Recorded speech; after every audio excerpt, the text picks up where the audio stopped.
Oke guys, Assalamualaikum. Balik lagi dengan Jaki dan pada video kali ini tanggal 1 April 2023 gue akan membahas saham Wood ya guys. Dan gue sempat membuat polling di Instagram gue tanya ada banyak emiten nih yang rilis laporan keuangan mau bahas apa nih? Wood, TPMA, BES, Nelly, ada banyak lah ya, ada APLN, kemudian macam-macam ya. Dan banyak yang menjawab Wood ya. Ada dua kondisi kenapa banyak yang mau meminta gua untuk memberikan pandangan terkait dengan saham Wood ini. Yang pertama, satu, karena nyangkut. Nggak heran karena memang perusahaan ini sebenarnya bagus. Jadi ada beberapa yang memang beli mungkin di harga 500 ya, dan sekarang harganya sudah 400. Itu yang pertama. Yang kedua, karena ngincar. Nah, gue belum punya saham Wood dan gue mengincar saham ini karena memang gue juga sama Bang Roy ya, kalau nonton filmnya, gue selalu mengikuti perkembangan dari saham Wood ini. Sementara belum masuk ke saham Wood, gue main-main di saham yang lain dahulu. Pertanyaannya, kenapa gue termasuk yang mengincar saham Wood ini ya? Karena gue merasa bahwa saham ini adalah saham yang kinerjanya menurun, terutama di tahun 2022, imbas dari suatu peristiwa. Jadi gue pernah ngebahas Elsa, kalau gue nggak salah Elsa deh, yang dia net profit marginnya kecil, dia akan segitu-segitu terus laba bersihnya ya. Untuk Elsa itu sendiri karena ya dia merupakan bagian dari grup Pertamina dan konsumennya dia juga ya hulu migasnya di sana. Jadi labanya akan segitu terus. Nah, gue menghindari saham seperti itu. Tapi berbeda dengan Wood. Sekarang net profit marginnya Wood, lu bisa lihat nih guys datanya. Dia net profit marginnya 3%. ROE-nya cuma 4,7%. ROA-nya 2,5%. Jadi di tahun 2002 memang telah terpukul Wood ini. Tapi lu lihat di tahun-tahun sebelumnya, dia ROA-nya, ROE-nya, net profit margin-nya mencatatkan pertumbuhan yang positif di setiap tahunnya. 2018 11%, NPM-nya 2019 10%, 10%, 9%. Artinya memang sebenarnya secara NPM Wood ini menarik. Dari ROE juga paling tinggi di tahun 2021 kemarin, di mana penjualannya tinggi. Kemudian tahun 2020, tahun 2019, dan tahun 2018 itu ROE-nya juga menarik. Sama seperti ROA-nya juga. Dia bertumbuh dari tahun 2020 ke 2021 menjadi 7%, bahkan di tahun 2018 5%. Ya memang turun lah di tahun 2019 3%. Tapi dengan melihat NPM-nya aja sebenarnya ini sudah menarik. Ini data dalam 5 tahun terakhir sampai tahun 2018. Ya. Nah, yang jadi masalah begini guys. Kenapa si saham Wood ini turun? Sebelum itu gue sempat mau menyampaikan bahwa saham yang bisa memberikan keuntungan terbesar sebenarnya adalah saham yang turunnya paling banyak dengan catatan fundamentalnya tidak berubah. Itu guys, saham yang turunnya paling banyak dengan catatan fundamentalnya tidak berubah. Nah, gue lihat laporan keuangan dari tahun 2018, tahun 2019, tahun 2020 dan seterusnya. Tidak ada yang terlalu berubah secara signifikan kecuali di beban pokok penjualan dan beban penjualannya. Itu guys yang membuat si saham Wood ini di tahun 2022 kinerjanya menurun. Coba lu perhatikan guys, nggak ada yang masalah. Tahun 2018 ekuitasnya 2,4 triliun, 2019 2,6 triliun, naik sampai tahun 2022 jadi 3,7 triliun. Walaupun dalam keadaan yang memang dia terpuruk, ekuitasnya masih tetap bertumbuh. Sama asetnya juga bertumbuh ya, liabilitasnya juga masih termanage lah dengan baik. Itu soal Wood sendiri. Pendapatannya kemudian yang tadinya 2,1 triliun di tahun 2018 paling tinggi di tahun 2021 sampai 5,4 triliun, sekarang tahun 2022 sudah menurun.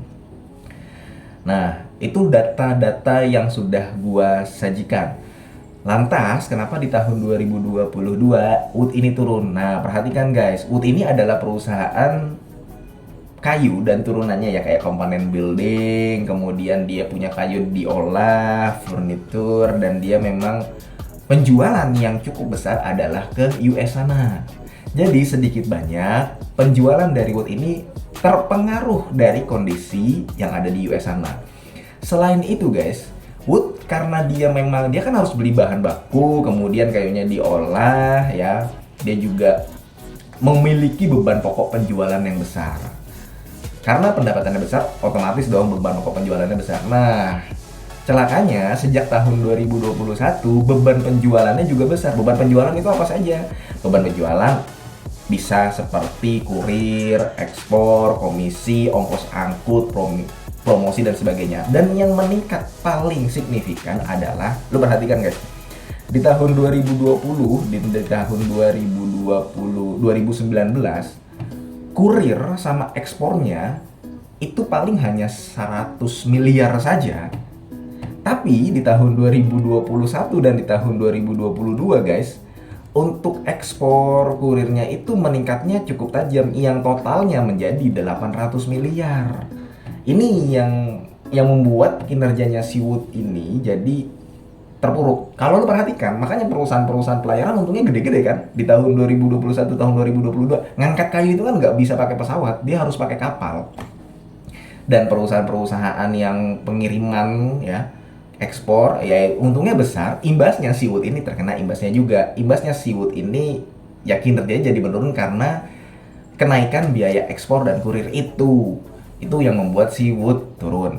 Tapi biaya ekspor dan kurir tidak bisa selamanya tinggi. Nanti akan berjalan nomor sendiri. Makanya beberapa perusahaan pelayaran dan ekspor itu sudah menurun kinerjanya, sedikit menurun di kuartal 4 tahun 2022. Nah, selain itu, gue punya saudara guys yang memang baru dari US, baru pulang beberapa hari lalu dan sempat mampir ke rumah gue, jadi nginep lah 2 hari. Gue tanya dong, kan gue sedikit ngobrol. Di US gimana sih keadaannya? Dia kerja di Amazon, tapi bukan di Amazon Web Service-nya, melainkan yang bagian logistik, yang bagian gudang. Nah, dia di situ. Dia sedang pulang, istrinya sedang S3, dia kerja di sana, dan gue tanya, bagaimana di US? Ya memang karena suku bunga naik, banyak daya beli yang menurun, kemudian banyak PHK juga. Ya akhirnya permintaan dari US turun. Jadi si Wood ini selain dihantam dari kondisi di US, dia dihantam juga kenaikan biaya beban penjualannya itu sendiri. Jadi ada dua nih yang jadi masalah untuk Wood itu sendiri. Nah sekarang bagaimana selanjutnya? Kalau menurut gua guys, ada hikmah sebenarnya dari kondisi-kondisi yang tadi gua sudah sebutkan untuk saham Wood itu sendiri. Yang pertama, perusahaan akan belajar bahwa tidak bisa nih serta-merta menggantungkan penjualannya pada US. Makanya kalau lu lihat berita, dia mulai mencari pasar-pasar di negara lain kan, masuk ke Eropa, entah Jepang dan sebagainya. Itu yang pertama. Karena memang ya jangan ke sana semua. Kalau di tujuan US-nya sana sedang dalam kondisi yang sedikit sulit, itu akan mempengaruhi. Yang kedua, harga sahamnya turun. Udah itu guys. Jadi imbas dari keadaan-keadaan Wood yang tadi gua sampaikan, Wood ini jadi turun sahamnya. Ditambah di tahun 2023, gue juga masih merasa bahwa kuartal 1 2023 kondisi Wood, EPS Wood itu masih jelek. Jadi sebenarnya gini guys, gue selalu ngobrol sama teman-teman, kalau misalkan Wood di kuartal 4 tahun 2022 itu udah hampir pasti jelek EPS-nya, dan benar jelek kan, akhirnya minus. Dan gue mau menyampaikan bahwa ada potensi di kuartal 1 2023 masih jelek juga. Jadi saham yang masih berpotensi untuk turun ke bawah 300. Dan itu justru menarik, seperti yang tadi gue bilang, saham yang paling bisa memberikan keuntungan terbesar adalah saham yang penurunannya sangat jauh dengan catatan fundamentalnya tidak berubah, di rootnya kena korupsi, hutangnya banyak, hutang obligasinya banyak, beban bunganya.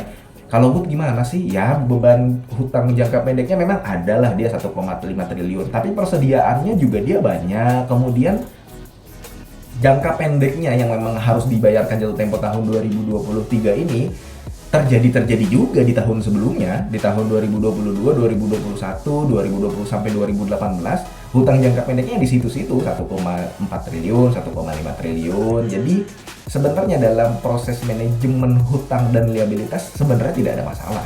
Hanya kondisi saja yang membuat saham Wood ini sedikit terpuruk. Tapi kalau misalkan sahamnya juga turun, ya itu saatnya kita beli. Itu saatnya kita masuk. Begitu guys. Jadi itu aja untuk Wood dari gue ya guys ya. Mudah-mudahan video ini bermanfaat, dan itu adalah argumen pribadi dari gue. Semoga bisa menjadi insight buat lu. Semoga lu sehat selalu, dan kita bisa bertemu kembali di video-video selanjutnya. Ini bukan ajakan jual atau beli. Gua akhiri, wassalamualaikum warahmatullahi wabarakatuh.